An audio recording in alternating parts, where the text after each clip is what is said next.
Rong Su dragged her wore-out self into the airport in country A, and it was already past 9 at night, and today was her birthday. Her phone was blowing up with birthday wishes from coworkers and friends, but not a single thing from Feng Tishan, the guy she'd loved and been married to for 7 years. He couldn't even be bothered to send a crummy, half-hearted text in. It was past 10 when she got to the villa, and Aunt Leah's shocked look just made her feel even more like a third wheel. She was dying to see her daughter Xinxin, but the kid was too tied up polishing seashells, totally focused on making a birthday gift for Lin Wu. Even her own mom, who she hadn't seen in 2 months, was just getting in the way. "Mom, cut it out, you messed up the biz," one line. And all her 2 months of missing her went up in smoke. Then she called Feng Tishan, but Lin Wu's voice popped up first on the line. He just said flatly nothing and hung up right then and there. They hadn't seen each other in 2 or 3 months, and she'd crossed half the world to get here, only to get his cold shoulder and distance in return. This 7-year marriage had always been just her, putting on a show all by herself. Then the next morning, dawn in country A, was her real birthday.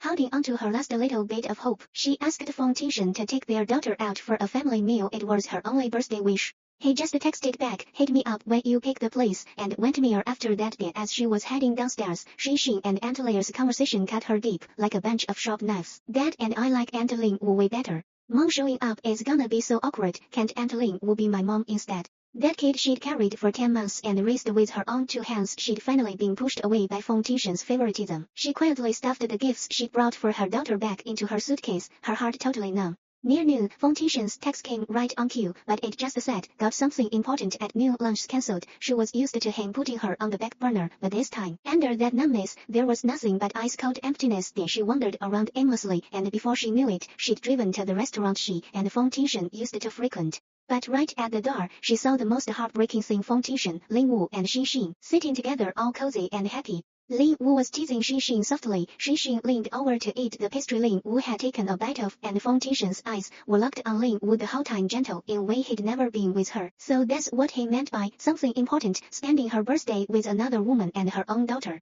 So her trip, her hopes, had all been a joke from the get-go. Rong Su smiled as she turned around, but there was zero warmth in her eyes. Back at the villa, she grabbed a pen and wrote up a divorce agreement. 7 years of obsessing over him, and it was finally time to call it quits. She thought this was the start of her waking up, but little did she know, the second she set down the agreement, Aunt Liu ran over, white as a sheet, and said, "Madam, sir knew it was your birthday last night, and Miss Lin Wu is nothing like you think she is. What hidden truth is behind her firm departure? Is Feng Tishan's coldness and favoritism for real, or is there more to the story? What drama will this seemingly settled divorce stir up next?"